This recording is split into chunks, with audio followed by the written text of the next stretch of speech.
ప్రస్తుతం మనం భద్రాద్రి కొత్తగూడెం జిల్లా పినపాక మండలం ఏడులబయ్యారం పోలీస్ స్టేషన్లో ఉన్నాం. ప్రస్తుతం మనకి యువత డ్రగ్స్ బారిన పడి ఏ విధంగా చెడిపోతున్నారు అన్న దానిపై ప్రత్యేకంగా సెమినార్లు పోలీసులు నిర్వహిస్తున్నారు. ఇటీవల కాలంలో జిల్లా ఎస్పీ కూడా దీనిపై ప్రత్యేక దృష్టి సారించారు. దీనిపై పినపాక మండలంలో యువతకు పోలీస్ శాఖ పరంగా ఎటువంటి సలహాలు సూచనలు చేస్తున్నారు, డ్రగ్స్ బారిన పడిన వారిని ఎటువంటి చర్యలు తీసుకుంటున్నారనే అంశంపై ఏడులబయ్యారం ఎస్ఐ సురేష్ గారిని అడిగి పూర్తి స్థాయి వివరాలు తెలుసుకుందాం.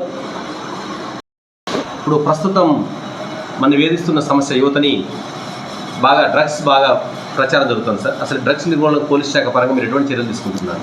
ఈ డ్రగ్స్ అనేది ఏదైతే ఉందో అది మనకు బార్డర్ స్టేట్స్ అయినటువంటి ఛత్తీస్గఢ్, ఒరిస్సా ఈ స్టేట్స్లో కల్టివేషన్ ఇంకా కొన్ని ప్రాంతాల్లో జరుగుతూ ఉంది. దాని పక్కనే బార్డరింగ్ స్టేట్ అయినటువంటి డిస్ట్రిక్ట్ మన భద్రాద్రి కొత్తగూడెం కావడం వలన ముఖ్యంగా వీళ్ళు ఎవరైతే ఈ డ్రగ్ వ్యాపారం చేస్తూ ఉన్నారో కాలేజ్ పిల్లల్ని టార్గెట్గా చేసుకొని హైదరాబాద్ కానీ ఇలాంటి మెట్రోపాలిటన్ సిటీస్లో ఈవెన్ మన జిల్లాలో మండల స్థాయికి కూడా కొంత ప్రబలినటువంటి పరిస్థితి ఈరోజు మనం చూస్తూ ఉన్నాం. దీనివల్ల అనేక కుటుంబాలు రోడ్డు మీద పడుతూ ఉన్నాయి. పిల్లలకు ఏకాగ్రత అనేది లేకుండా పోయి ఆరోగ్యాలు క్షీణించి అన్ని రకాలుగా యువతను, దేశ భవిష్యత్తే యువత అంటూ ఉంటారు కాబట్టి అలాంటి యువతను నిర్వీర్యం చేసేటువంటి ఈ మహంకారి డ్రగ్ దీన్ని పూర్తిగా నిర్మూలించడం కోసం మనం కొత్తగూడెం జిల్లా ఎస్పీ గారు శ్రీ రోహిత్ రాజ్ గారు చైతన్యం అనేటువంటి కార్యక్రమం తీసుకోవడం జరిగింది. ఇటీవల ఆల్రెడీ నిన్ననే దాన్ని ప్రారంభం కూడా చేయడం జరిగింది. ఈ కార్యక్రమంలో భాగంగా ఈ జిల్లా మొత్తం ఈ 1 month రాబోయే నెల రోజులు కూడా పూర్తిగా ఈ డ్రగ్స్ మీద ప్రజలలో అవగాహన కల్పిస్తూ దీని నిర్మూలన కోసం రకరకాల కార్యక్రమాలు, అది సైకిల్ ర్యాలీ కావచ్చు, లేకపోతే పిల్లలతోని ఒక ర్యాలీ కావచ్చు, కమ్యూనిటీ కాంట్రాక్ట్ ప్రోగ్రామ్స్ కావచ్చు, వివిధ ఎక్కడైతే ఈ డ్రగ్స్ అమ్మబడే అవకాశాలు ఉన్నటువంటి ప్రాంతాలను, షాప్స్ని చెకింగ్ కావచ్చు, ఈ రకంగా అనేకమైనటువంటి ప్రోగ్రామ్స్ దాంట్లో ఆ చైతన్యం అనేటువంటి ప్రోగ్రాంలో భాగం చేసి మా ఎస్పీ గారి యొక్క ఆదేశానుసారం జిల్లా పోలీస్ అందరం కూడా ఆ ప్రోగ్రామ్స్ మేము కండక్ట్ చేయడం జరుగుతుంది. దానిలో భాగంగా రోజొక ప్రోగ్రాం మేము చేస్తూ ఉన్నాం. చూసినట్టయితే నిన్న కూడా మనుగూరు మండలంలోని అశోక్ నగర్లో కమ్యూనిటీ కాంటాక్ట్ ప్రోగ్రాం చేయడం జరిగింది. ఎందుకంటే ఈ అర్బనైజేషన్ కారణంగా మన పక్కింట్లో ఎవరుంటున్నారు, వాళ్ళు ఏం పని చేస్తూ ఉన్నారు, వాళ్ళు ఏ వ్యాపారంలో ఉన్నారు అనేది కూడా మనకు తెలిసే పరిస్థితి లేదు. గతంలో చూసుకున్నట్టయితే గ్రామీణ వాతావరణం ఉన్నప్పుడు మన ఊరు వాడు కాదు అనేటువంటిది అందరికీ తెలిసేది, మొహం చూడంగానే చెప్పేవాళ్ళు. ఈ అర్బనైజేషన్ ఈ కారణంగా ఏంటంటే ఇప్పుడు ఎవరు వస్తున్నారు, ఎవరు పోతున్నారు, మన పక్కనే ఉంటాడు, ఏం పని చేస్తాడు, ఎలాంటి వ్యాపారంలో ఇన్వాల్వ్ అయ్యాడు, వాళ్ళకి నిషేధిత వస్తువులతో ఉంటున్నాడు, వాళ్ళ ఇంట్లో ఏమున్నాయి అనేటువంటి తెలిసే పరిస్థితి లేదు. కాబట్టి అది మేము పోలీస్ డిపార్ట్మెంట్ మేము ప్రతి ఒక్క చొరవ చూపించి ఈ రకంగా కమ్యూనిటీ కాంటాక్ట్లో భాగంగా కొన్ని ఐడెంటిఫైడ్ ఏరియాస్లో ఉన్నటువంటి ఇళ్ళని కూడా చెక్ చేస్తూ ఉన్నాం. కాబట్టి పూర్తిగా ఈ డ్రగ్ అనేది ముఖ్యంగా మన ఏరియాలో చూసుకున్నట్టయితే ఈ గంజాయి అనేది నిర్మూలన కోసం అన్ని రకాలుగా మేము చేస్తూ ఉన్నాం.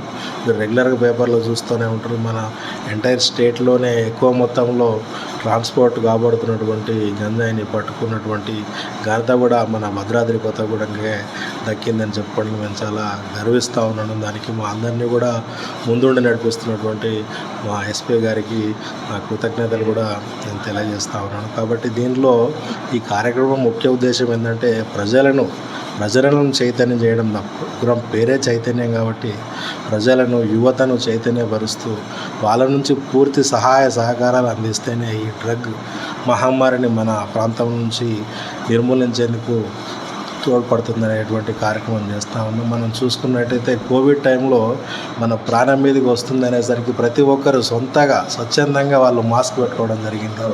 అందుకోసమే మన ఇన్ని కోట్ల జనాభా ఉండి కూడా మనకు లాస్ అనేది చాలా తక్కువ జరిగిందని అప్పుడు స్టాటిస్టిక్స్ కూడా చెప్పాయి. కారణం ఏంటంటే పబ్లిక్లో నుంచి ఉంది అవేర్నెస్. పబ్లిక్ వాళ్ళు స్వచ్ఛందంగా ముందుకు వచ్చింది. ఇంట్లో ఉన్న నలుగురు కూడా ఇంట్లో ఉన్నప్పుడు మాస్కులు పెట్టుకున్న పరిస్థితి. కాబట్టి ఆ రియలైజేషన్, ఆ అవేర్నెస్ పబ్లిక్లో వచ్చినప్పుడు ఖచ్చితంగా ఇది కూడా సాధ్యపడుతుంది. కోవిడ్ను మనం అంతా మహమ్మారినే ఎదుర్కొని నిలబడ్డ వాళ్ళం. దీన్ని నిర్మూలించడం పెద్ద సమస్య ఏం కాదు. అందుకోసమే పబ్లిక్లో నుంచే ఆ అవేర్నెస్, ఆ సపోర్ట్నెస్ రావడం కోసమే ఈ కార్యక్రమం తీసుకున్నాం. రెండో సార్ మన దగ్గర ఏఎన్సీ ప్రాంతంలో ఇక్కడ 2-3 కాలేజీలు ఉన్నాయి సార్. పినపాక మండలంలో ఒక 2 కాలేజీలు ఉన్నాయి, అలాగే స్కూల్స్ కూడా ఉన్నాయి. ముఖ్యంగా ఇట్లాంటి డ్రగ్ మాఫియా వాళ్ళు ఎక్కువగా పిల్లల్ని టార్గెట్ చేసే అవకాశం ఉంటుంది సార్. మీరు స్కూల్ పిల్లలు కానీ కాలేజీ పిల్లలు కానీ ఎలా మోటివేట్ కార్యక్రమాలు చేపడుతున్నారు? తప్పకుండా అండి. ఈ మన మండలంలో కూడా కొద్దిమంది పాత నేరస్తులు కూడా, అంటే పాత గతంలో గంజాయి కేసులో ఇన్వాల్వ్ అయినటువంటి వాళ్ళు ఉన్నారు, వాళ్ళను ఐడెంటిఫై చేసినాం. అదేవిధంగా కొద్దిమంది దూర ప్రాంతాల్లో చదువుకొని అక్కడ కొంత ఈ గంజాయి అనే దానికి అలవాటు పడిన వాళ్ళు కూడా సస్పెక్ట్స్ ఉన్నారు. అదేవిధంగా మన మండలంలో ఒక 4-5 చోట్లలో ఈ గంజాయి తాగుతున్నారు. ఆ ఏరియాలలో అంటే నిర్మానుష్య ప్రదేశాలను మేము చూస్ చేసుకుంటాం. అలాంటి వాటిని కూడా గుర్తించి హాట్స్పాట్స్గా గుర్తించి అవి రెగ్యులర్గా విజిట్ చేస్తూ ఉన్నాం. కాలేజీలకు పోయినప్పుడు కూడా మేము అవేర్నెస్ ప్రోగ్రామ్ చేపిస్తూ ఉన్నాం. అదేవిధంగా ఈ పాత కేసులో ఇన్వాల్వ్ అయిన వాళ్ళని కూడా పిలిపించి ఎప్పటికప్పుడు వాళ్ళకి కౌన్సిలింగ్ ఇస్తూ వాళ్ళ కుటుంబ సభ్యులను వార్న్ చేస్తూ వాళ్ళు మళ్ళీ ఫర్దర్గా అందులో ఇన్వాల్వ్ కాకుండా, ఎందుకంటే అది ఒక వ్యక్తితోని కాదు, ఒక కుటుంబంతో కాదు, ఒక సమాజం మొత్తం మీద కూడా ఇంపాక్ట్ చూపెట్టేటువంటి పరిస్థితి. కాబట్టి ఆ విషయంగా మేము అందరం కూడా పట్టుదలతోని కృతనిశ్చయంతో ఉన్నాం. ఖచ్చితంగా మన ఏరియాల నుంచి ఇది పూర్తిగా ప్రజల యొక్క సపోర్ట్తోని ఈ డ్రగ్ అనేది పూర్తిగా శూన్యంగా మారేటువంటి రోజు ముందే ఉన్నదని నేనైతే కోరుకుంటా ఉన్నాను. దానికి అందరికీ కాలేజీ పిల్లలు ఉన్నారు కదా సార్, వాళ్ళకి మన పోలీస్ శాఖ నుంచి ఏమన్నా ప్రత్యేక అవగాహన కార్యక్రమాలు ఏమైనా ఏర్పాటు చేస్తున్నారా కాలేజీలో? తప్పకుండా అండి. ఇది ప్రతి బుధవారం కూడా మేము డ్రగ్స్ పైన ప్రత్యేక ప్రోగ్రాంలు కాలేజీలకు కానీ లేకపోతే కమ్యూనిటీస్ కానీ ఊర్లలోకి వెళ్ళి కూడా నేను మా సిఐ గారు కూడా అవేర్నెస్ ప్రోగ్రాంలు కల్పించడం జరుగుతూ ఉన్నది. ఇట్లా మేము 10 సార్లు వెళ్తే నిజంగా అందులో కొద్దిమంది అయినా మా మాటలు వాళ్ళ చేరువై వాళ్ళు మేము చెప్పిన దాని ప్రకారంగా నడుచుకొని ఒకవేళ ఎక్కడైనా గంజాయి ఉంది అన్న సమాచారం పోలీస్కి ఇవ్వడం కానీ, లేదంటే దానికి ఆల్రెడీ అలవాటు పడిన వాళ్ళు దాని నుంచి దూరంగా జరిగితే నిజంగా మా కృషికి కూడా ఫలితం దక్కిందని అనుకుంటాను. దీనికోసం డీఅడిక్షన్ సెంటర్స్ మనం చూసినాం. చాలామందిని అంతకుముందు కళ్ళు నాటుసారా అనే దానికి కొంతమంది ఒకసారిగా అది దొరకని స్కార్సిటీ ఏర్పడే టైంలో పూర్తిగా పిచ్చోళ్ళు అయిపోయి హాస్పిటల్లో కూడా వాళ్ళ వికృత చేష్టలు చేయడం చూసినాం. అదేవిధంగా ఈ గంజాయి కూడా అంతే, అదొక అడిక్షన్ కాబట్టి అది సెంట్రల్ నర్వస్ సిస్టమ్ మీద ఇంపాక్ట్ చూపెట్టేటువంటి పదార్థం కాబట్టి పూర్తిగా ఒకసారే వాడిని దాని నుంచి డిటాచ్ చేసినా కానీ ఇబ్బంది. అందుకోసమే డీఅడిక్షన్ సెంటర్స్ అనేవి ఏర్పాటు చేయడం జరిగింది. ఈ యొక్క మీ ద్వారా కూడా నేను ప్రజలకు తెలియజేసేది ఏంటంటే, మీ చుట్టుప్రక్కల మీ పిల్లలు కానీ, మీ బంధువుల పిల్లలు కానీ, మీ ఫ్రెండ్స్ కానీ ఒకవేళ ఎవరైనా గంజాయికి అలవాటు పడిపోయిన్లు అని చెప్పి మీకు తెలిసినట్టయితే దాన్ని పోలీసులకు తెలియజేస్తే వాళ్ళు తీసుకుపోయి వీడిని జైల్లో పెడతారేమో, వీడిని శిక్షలు వేస్తారేమో అన్నటువంటి అపోహలు అవసరం లేదు. అతన్ని ఖచ్చితంగా ఒక బాధితునిగానే మేము ట్రీట్ చేయడం జరుగుతుంది. అతన్ని మా ద్వారా డీఅడిక్షన్ సెంటర్ పంపించినట్టయితే అతను మెల్లిగా దాని నుంచి బయటపడి మళ్ళీ సాధారణ నార్మల్ పర్సన్ లాగా మీ అందరితో సొసైటీలో ఉండేటువంటి అవకాశం ఉంది. కాబట్టి ఈ యొక్క కోరిక అటు సమాచారం ఇవ్వడం ఎంతవరకు అవసరమో మీ చుట్టూ మీ ఇంట్లోనే ఉన్నప్పుడు ఆయనను ఐడెంటిఫై చేసి పోలీస్ ద్వారా అతన్ని డీఅడిక్షన్ సెంటర్కి పంపించాలి.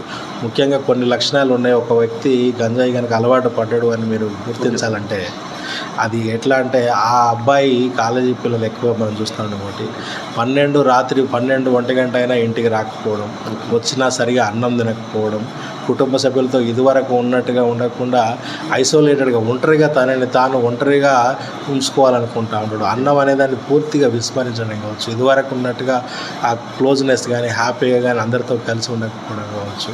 ఇటువంటి లక్షణాలు మీ పిల్లల లోపల కనుక మీరు గమనించినట్టయితే ఖచ్చితంగా అతను గంజాయికి అలవాటు పడ్డాడు అనేటువంటి అనుమానం మీకు రావాలి. ఎక్కడి నుంచి మీకు తెలిసిన ద్వారా కానీ పోలీస్ సమాచారం ఇచ్చినా కానీ మేము ఖచ్చితంగా దాన్ని ఫర్దర్గా ఆయన గురించి ఎంక్వైరీ చేసి అతను డీఅడిక్షన్ సెంటర్ పంపడానికి ట్రై చేస్తాం. Thank you. సార్, ఇప్పుడు వాళ్ళు సమాచారం ఇస్తారు, వాళ్ళకు వాళ్ళకు కూడా సపోజ్ అమ్మే వాళ్ళు ఉంటారు కదా సార్, వాళ్ళకు కూడా భయం ఉండాలంటే వాళ్ళకి ఎటువంటి శిక్షలు పడతాయి మన పోలీస్ శాఖ పరంగా కూడా ఒక మాదిరి తెలియజేయండి సార్. గంజాయి NDPS యాక్ట్ ప్రకారంగా మర్డర్ కేసు తర్వాత అత్యంత కఠినమైనటువంటి శిక్షలు ఉన్నటువంటి చట్టం ఏదైతే ఉందంటే అది NDPS కేసులో ఉంది. కనీసం 10 సంవత్సరాల కాలం పాటు ఎవరైతే పెడ్లర్స్ అంటే అమ్మి దీని నుంచి డబ్బులు సంపాదిస్తూ ఉన్నారో వాళ్ళకి కనీసం 10 ఏళ్ళ జైలు శిక్ష పడేటువంటి అవకాశం ఉన్నది. దానికి సంబంధించినటువంటి SOP కూడా చాలా పక్కాగా ఉంది. ఎక్కడ కూడా ల్యాప్సెస్ లేకుండా మేము అందరం కూడా పక్కాగా దాన్ని గౌరవ హానరబుల్ కోర్టు ముందట వాళ్ళని దోషులుగా ఛార్జ్షీట్ ఫైల్ చేస్తూ ఉన్నాం. అంతేకాకుండా వాళ్ళకి ఈ పీనల్ సెక్షన్స్ అంటే ఇంప్రిజన్మెంట్ జైలు శిక్షతో పాటు అదనంగా ఫైనాన్షియల్ ఇన్వెస్టిగేషన్ కూడా చేసిన మనం ఇటీవలగా చూసినట్టయితే మన ఎడుల బయ్యారం సిఐ గారి ద్వారానే మొత్తంగా 23 లక్షల రూపాయల విలువ కలిగినటువంటి గంజాయి పాత నేరస్తులు కేసులో ఇన్వాల్వ్ అయినటువంటి నేరస్తులకు సంబంధించి 23 లక్షల రూపాయల విలువ గల వాహనాలను కూడా మనం సీజ్ చేయించడం జరిగింది. ఈ రకంగా గంజాయి వ్యాపారస్తులు వ్యాపారం చేసి డబ్బులు సంపాదించి ఈ క్షణం ఆనందంగా ఉండడమో కానీ ఏదో ఒక రోజు కేసులో ఇరుక్కున్నాడు అతని కుటుంబ సభ్యుల పేరు మీద తను సంపాదించినటువంటి స్థిరచర ఆస్తులు అన్నిటినీ కూడా సీజ్ చేయడం జరుగుతుంది. కాబట్టి అలాంటి ఆలోచనలు ఉన్న వాళ్ళు ఇప్పటికైనా మారుకొని మన సొసైటీని మన భవిష్యత్తుని భవిష్యత్తు కోసం ఆలోచన చేసి ఈ వృత్తిని మానుకోవాలని తెలియజేస్తాం. Thank you sir. ఇప్పుడు దాకా గంజాయి దానివల్ల వచ్చే ఫలితాలు వస్తే కేసులు మొత్తం ఎస్ఐ సురేష్ గారు సవివరంగా వివరించారు. ఇప్పటికి కూడా యువత గంజాయికి దూరంగా ఉండాలని మన ఎస్బీ న్యూస్ తరపున కోరుకుంటున్నాం.